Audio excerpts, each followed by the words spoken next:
Welcome. I'm here with Lara Kamey, Chief Customer and Partner Officer of ServiceNow and former Bain colleague of mine. Lara, thanks for taking the time today. Thanks for having me. Yeah. So I get asked all the time by clients who are outside of SaaS, what is the SaaS business model and what is it that's so great that SaaS companies are doing in terms of customer experience? Foundationally, it's about needing to retain and expand those customers. And so making sure they're on board or making sure they're using the product, making sure they're happy and satisfied and want to buy more at the end.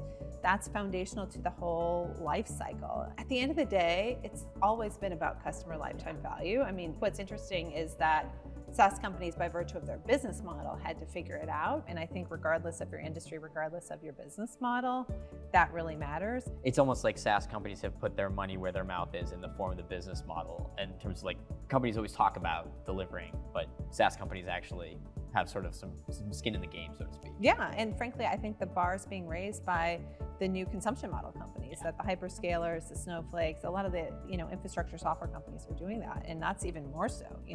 We talk about B2B, B2C, but at the end of the day, it's really business to human. We're all people, and I think the standard for what great customer experience is has actually been set in our consumer lives. I've looked at kind of how, when you think about amazing customer experience companies, it's like Netflix, Amazon, Disney, folks like that. It's like, what can you learn from them? So then, how do I think about customer experience versus customer success? I think they're very different. Customer success or customer service, they're functions. They're like a functional point in time to the customer journey. I think of customer experience as something much broader. If you were to poll people, tell me about an amazing customer experience that you've had. It's almost always emotional. It's always it's labored in feeling. And so my story that I personally experienced was with my mom. During the pandemic, it was just her and my dad and the dog at home. And unfortunately, the dog was old and he died. And she was a customer of an online pet food company called Chewy. And so she called in to cancel Dudley's prescription medicine.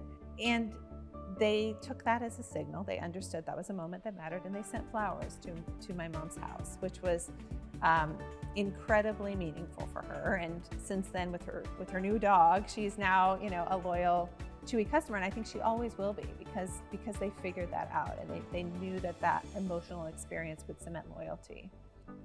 It's every single interaction across the customer life cycle that influences how a customer feels about your brand, which ultimately correlates to all of the things that your shareholders care about, whether that's expansion, renewal, just overall growth.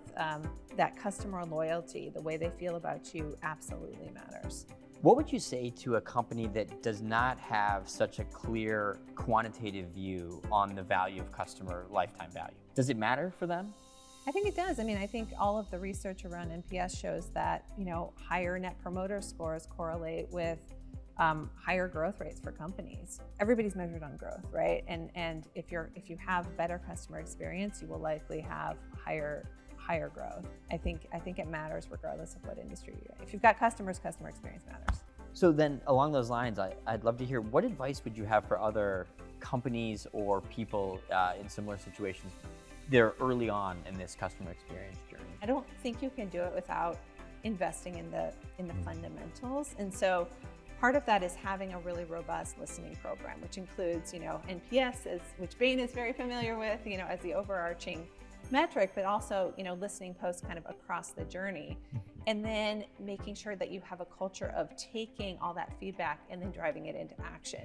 As a chief customer officer, I play a role, I think, to kind of sponsor and champion this and maybe create a roadmap for what it looks like for the company. But frankly, if it was just me kind of pushing this, it would never become the movement that I think it really has the opportunity to be. And ultimately, if a company wants to go through a customer experience transformation, it needs to be much bigger than one C-suite member. It has to start with a CEO mandate, top down. And then the full C-suite has to view it as, their responsibility. So in your mind, customer experience is sort of a very cross-functional thing. Everybody's part of it. And so on some level, your job is to basically help pull the entire company together Yeah. in order to deliver on the mission. Absolutely. You cannot do it alone. In fact, if anybody tries to do it alone, they will not be effective. You know, the best companies make it a company-wide priority, regardless of function. At the end of the day, everybody needs to feel like it's their job to make a difference. You know, I want our legal team to think that, you know, how do I rethink how we do contracts, and can I create a delightful experience? Imagine that, like a delightful experience with our legal contracts, but how can I challenge the status quo and do something really differently? And if every single employee of our, whatever, nearly 20,000 employees is thinking differently, I think we can do amazing things.